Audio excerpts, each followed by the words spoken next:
Hey, good morning. It's Saturday morning here. This is John Bennett with the Mars Hill Institute. I'm going through, was preparing my daily blog post here, and we're going through Proverbs Chapter 4. And it was kind of cool this morning. My son, when I got up this morning, my son was out there waiting for me, and he wanted to do a Bible study together. So we went through that actually first thing this morning, but we kind of did our own. He chose his own passage to go through, and I chose my passage that I was working on for the day, and we just kind of shared that with each other. But that's really, I've got some selfish motivation in doing this because especially in the book of Proverbs of Solomon, there's a lot of wisdom that I want my kids to get that wisdom and knowledge so that they can have a firm foundation for their lives. I think in today's society, we've just lost touch with the timeless truth and wisdom of God's Word. We've told ourselves somehow that that's outdated information and it's not important, it's not useful for us now, but it's just as useful and relevant today as it was then. And that's my reason for studying it, for sharing it.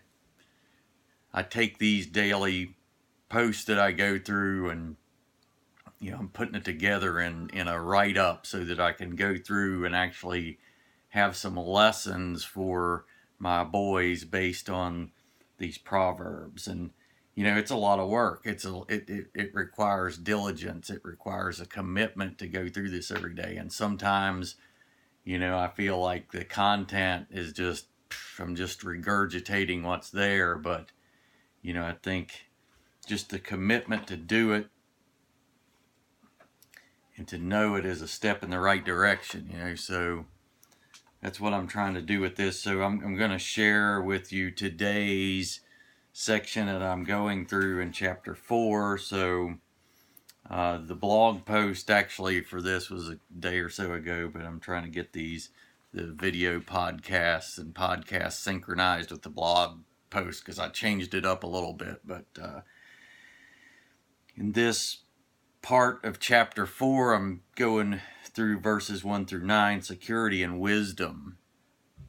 And in verses 1 through 2, Solomon opens up this chapter by, again, he's kind of re-emphasizing here to his children just to hear his instruction, the instruction of a father. But in this case, that father happens to be King Solomon. It happens to be the wisest man that ever lived.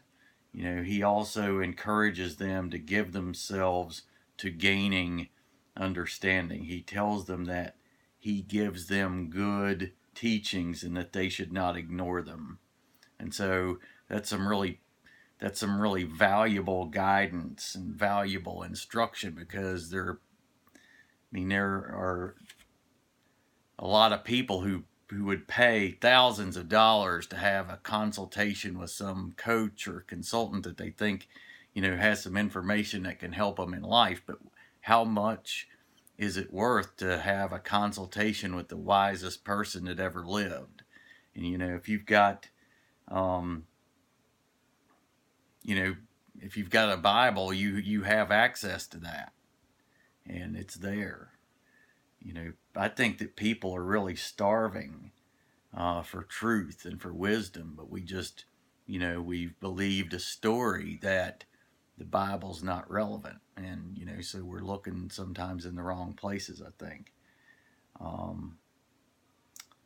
But no, I don't think any other training program can beat this, and a proper training program should be built upon this foundation. But in verses 1 and 2, he says, "Hear, my children, the instruction of a father, and give attention to know understanding, for I give you good doctrine. Do not forsake my law." In verses 3 through 4, Solomon describes how, when he was a young boy, that his father, King David, also taught him. And he gives the account of David telling him to retain his teachings. He says, keep his commandments and live.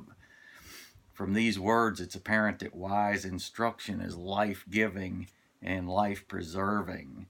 And I think in those times, the world, I mean, we live in a dangerous world now. There's lots of things going on in the world. There's wars, there's crime, there's disease, there's, all kinds of things. But in those times, I think the world was at least as dangerous as it is today, and probably more so, in terms of violence. And, war was just a way of life in those times. And so, but the world's always spiritually dangerous because evil is always present and seeking to destroy. So wisdom and understanding give life and provide safety. In verses 3 and 4, he says, when I was my father's son, tender and the only one in the sight of my mother, he also taught me and said to me, let your heart retain my words, keep my commands and live.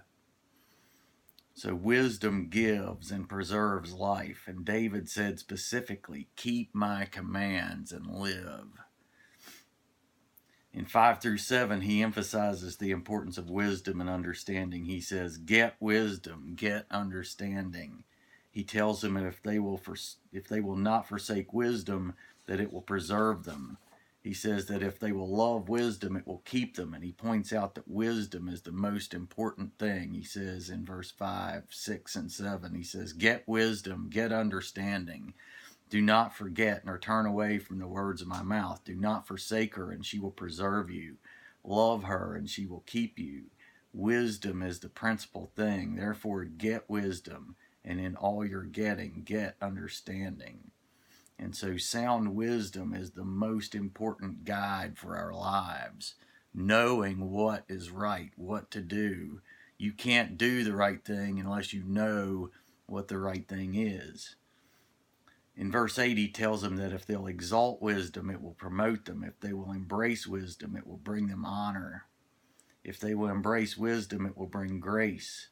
And finally, he tells them that if they will embrace wisdom, that it will provide a crown of glory for them. So in 8 and 9, he says, exalt her, and she will promote you. She will bring you honor when you embrace her. She will place on your head an ornament of grace, a crown of glory she will deliver to you.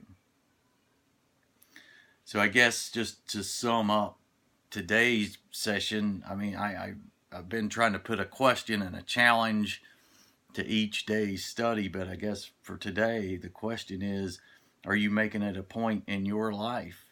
Are we in our lives? I include myself too, but are you making it a point in your life to get wisdom and understanding? Are you spending time daily in God's Word to get that knowledge and understanding?